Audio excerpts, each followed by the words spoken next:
آیت قرآن میگه که وجوه یومئذ ناظره، میگه یک تعداد روحها هستند که در این روز قیامت بسیار بشاش، بسیار زیبا، بسیار با تراوت می باشند، زیبایی خاص خود می داشته باشند. اینمی انسان‌های مؤمن جنتی الی ربها ناظره، با پروردگار خدا چی میکنن؟ نظر میکنن. پس رؤیت خالق در روز قیامت برای مؤمنین نظر به آیت قرآن ثابت است. اعوذ بالله من الشیطان الرجیم. بسم الله الرحمن الرحیم. الحمد لله والصلاة والسلام علی رسول الله صلی الله علیه و سلم. درس 15 از درسای عقیده اسلامی که یکی از اصطلاحات عقیده اسلامی ادراک است. پیش از اینکه ما شما این اصطلاح را به حساب عقیده بخوانیم، دو اصطلاح هست که با هم بسیار نزدیک هستند. یکیش ادراک است و یکیش رؤیت. ادراک درک کردن جزئیات است و رؤیت فقط مشاهده هست. حالا فرق بین از این تا چطور پیدا بکنیم؟ سر یک نفر تطبیق کنیم ادراک و رؤیت، باز بعد از او بریم به عقیده تا که شما معنای دو اصطلاح را بفهمید. بیا بچیم سعی کنین. رؤیت دیدن است. مثلا من اینو میبینم، نامت چی هست؟ محمد حارس. پس کل ما شما حارس هم میبینیم، اینه میره رؤیت میگن، دیدن. خب خیلی ادراک چی را میگن؟ ادراک درک جزئیات. مثلا من میبینم، پس دیدن یک معنا میته، ادراک چی است؟ جزئیات است. ایناله ما فهمیدیم که حارس جان ددری خوب میفهمه. پس فرق بین رؤیت و ادراک فهمیدیم. رؤیت دیدن یک چیز است، مشاهده یک چیز است، و ادراک دانستن جزئیات وجود از او، چقدر علم داره، چقدر دانش داره، دستش چند تا انگشت داره، دستایش خون داره نداره، یعنی کلش این جزئیات چی میگن؟ ادراک میگن. مرسی. چی مانا مرسی؟ مرسی، تشکر. خلاص مرسی. الان میایم در باب عقیده. در باب عقیده وقتی که اصطلاحات بحث میشن، مخلوق باید از دم نظرتان چی کنین؟ دور کنین. چرا ما که وقتی حارس دیدیم یک مخلوق است، دستای حارس دیدیم مخلوق است، علمیت حارس فهمیدیم مخلوق است. پس وقتی که در مسئله عقیده میایم باز مخلوق کاملا دور میکنیم. بسیاری کسایی که در عقیده مشکل پیدا میکنن امی است که در ذهنشان وقتی که از خالق گپ میزنن فوراً مخلوق دم چشم خود میرن، و وقتی که مخلوق دم چشم تا آوردی مشکل عقیدتی بر انسان پیدا میشه. اصطلاح ادراکی که در عقیده میایم میگن که ادراک در لغت از کلمه درک گرفته شده است که به معنای رسیدن، وصول، ملحق شدن و فهمیدن میه. وقتی که میگه والا یک کسی میه حسیب میه پیش مشکلات خدا میگه، باز شما برش میگه که حسیب جان من کاملا شما را درک میکنم، یعنی جزئیات زندگیشه، سختی هایش کاملا چی میکنی؟ درک میکنی. پس ادراک از درک گرفته شده که به معنای رسیدن، وصول، ملحق شدن و فهمیدن میاد. ادراک در اصطلاح که ما شما اصطلاح اعتقادی رو میخوانیم، این در عربی میگن که الادراک یتضمن الاحاطه بشیء والوصول الى غایته. میگه ادراک چی رو میگه؟ که یک چیز را کاملا درک بکنی، یک چیز را کاملا احاطه بکنی، تمام بخشای از را بفهمی، علمش، دانشش، ساختمانش، صفاتش، کل از اینه. ادراک به معنای احاطه نمودن به چیزی و رسیدن به نهایت آن است. اینال قرآن کریم در مورد ادراک چی میگه؟ ولا یحیطون به علما، یعنی انسان ها نمیتوانند خالق متعال از نگاه علم احاطه بکنن، کیفیت ذاتش بفهمن، کیفیت صفاتش بفهمن، کیفیت علمش بفهمن، یا را نمیفهمن، احاطه کردن نمیتونن. ما عقیده داریم که الله عالم الغیب است، اما کیفیت علم غیب از رو ما نمیفهمیم. پس این آیت شریف بر ما درس عقیده میده که اگر شما هر قدر در ذات، صفات، افعال و سایر آنچه که مربوط خالق میشه در او اگر شما بخواین کلش درک بکنین، اینجا گفت ولا یحیطون به علم، پس شما احاطه کردن نمیتونین، خود زامت نتین، در غیر از او در شرک، در کفر و در کلمات غلط مبتلا میشین. این سوره طه آیت 110. در سوره الانعام آیت 103 میگه لا تدرکه الابصار و هو یدرک الابصار. میگه چشم ها نمیتونن که خالق ادراک بکنن، تمام کیفیات از او را بفهمن، لکن الله سبحانه و تعالی کیفیات یک چشم میفهمه.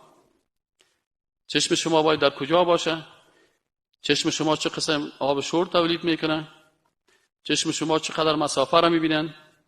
به خاطر دیدن یک تصویر رنگه چندین هزار سلول در چشم شما کار میکنه، کل زیر الله سبحانه و تعالی میفهم.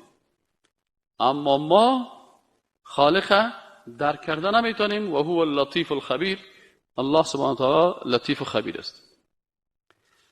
نقطه دیگه که است، پس درس اولی که گرفتیم که ما میگیم نظر به آیات قرآن عظیم الشان و نظر به احادیث رسول الله صلی الله علیه و سلم ما جزئیات ذات، صفات، افعال خالق درک کرده نمیتونیم. چرا درک کرده نمیتونیم؟ چون آیات قرآن در اینجا صراحت داره. فرق بین ادراک و رؤیت. رؤیت به معنای مشاهده و ادراک احاطه نمودن به تمامی کیفیت می باشه. این خود اول براتون گفتم نه که رؤیت چی است؟ تنها مشاهده هست. اما ادراک چی را میگن؟ که تمام جزئیات و کیفیات از او را بفهمی. پس فرق بین ادراک و رؤیت چی است؟ که رؤیت به معنای مشاهده و ادراک به معنای احاطه و تمامی کیفیت می باشه. قواعد اعتقادی.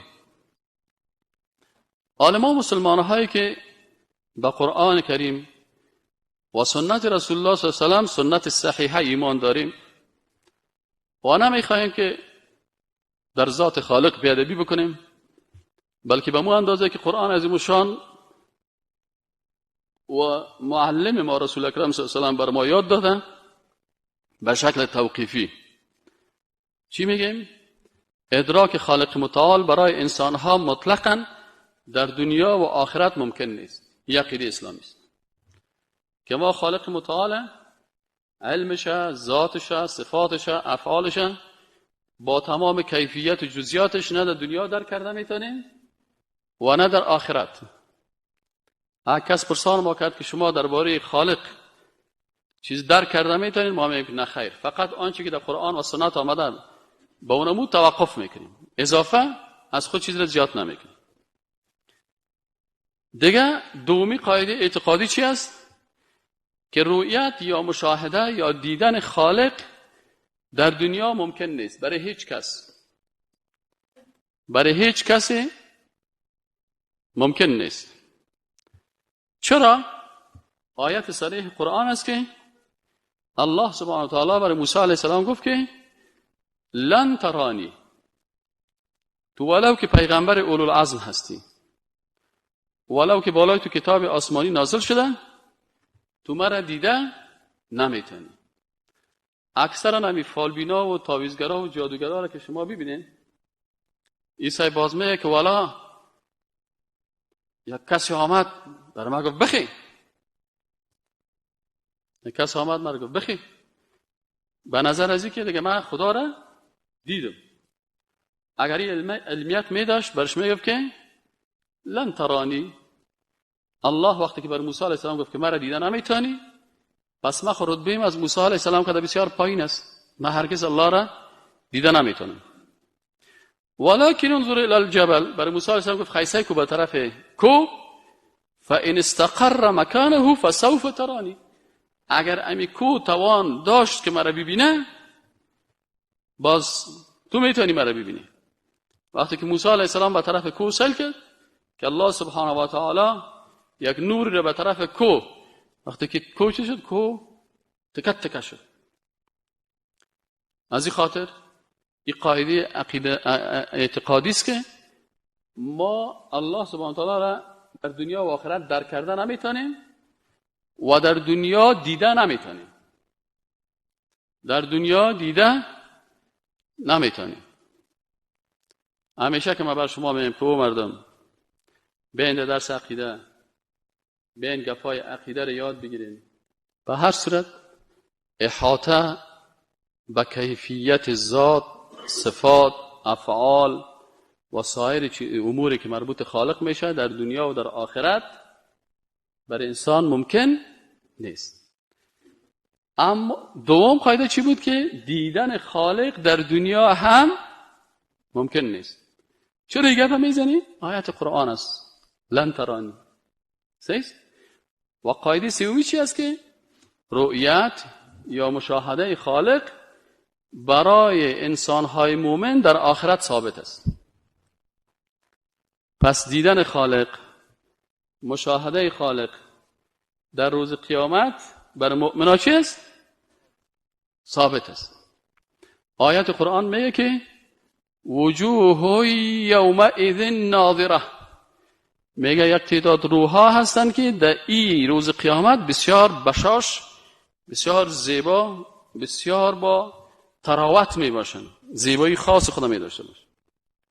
اینمی انسان‌های مؤمن جنتی الی ربها ناظره، با پروردگار خدا چی میکنن؟ نظر میکنن. پس رؤیت خالق در روز قیامت برای مؤمنین نظر به آیت قرآن ثابت است. حال یک کس شما را پرسان میکنه که ما خالق متعال در روز قیامت چه قسم میبینیم؟ ما شما چی میگیم؟ میگیم که رؤیت، خب چهارمی قاعده را میگیم، باز میگیم چه قسم میبینیم؟ میگیم توقیفی هست. اما قسم میبینیم که به جلال و عظمت خالق شایسته هست. دیگه قاعده چی است؟ که رؤیت یا مشاهده خالق برای انسانهای کافر در دنیا و در آخرت ممکن نیست. دیگه په اساس چی میگی؟ کلا انهم عن ربهم یومئذ لمحجوبون. یعنی که اینا یقینا که اینمی انسانهای کافر از مشاهده پروردگارشان در روز قیامت محجوب هستند، یعنی دیده نمیتونن، در مقابلشان حجاب یا یک پرده هست. کیفیت رؤیت خالق مثل که پیشتر گفتم، میگه کیفیت دیدن یا مشاهده خالق در قیامت توقیفی هست. و ما و شما ادب در عقیده یاد گرفتیم که آن چیزی که توقیفی هست در او چی میکنیم؟ توقف میکنیم. چه قسم است؟ من قسمش نمیفهمم. چطور میبینن؟ همون قسم که الله قدرت میته میبینن. کیفیت چه قسم است؟ کیفیتش نمیفهمم. چرا میگی خی میبینیم؟ میگی به خاطر که آیت قرآن است. چرا کیفیتش نمیگی؟ به خاطر که توقیفی هست. پس ما کیفیتش نمیفهمیم. اینی بود خلاصه درس امروز.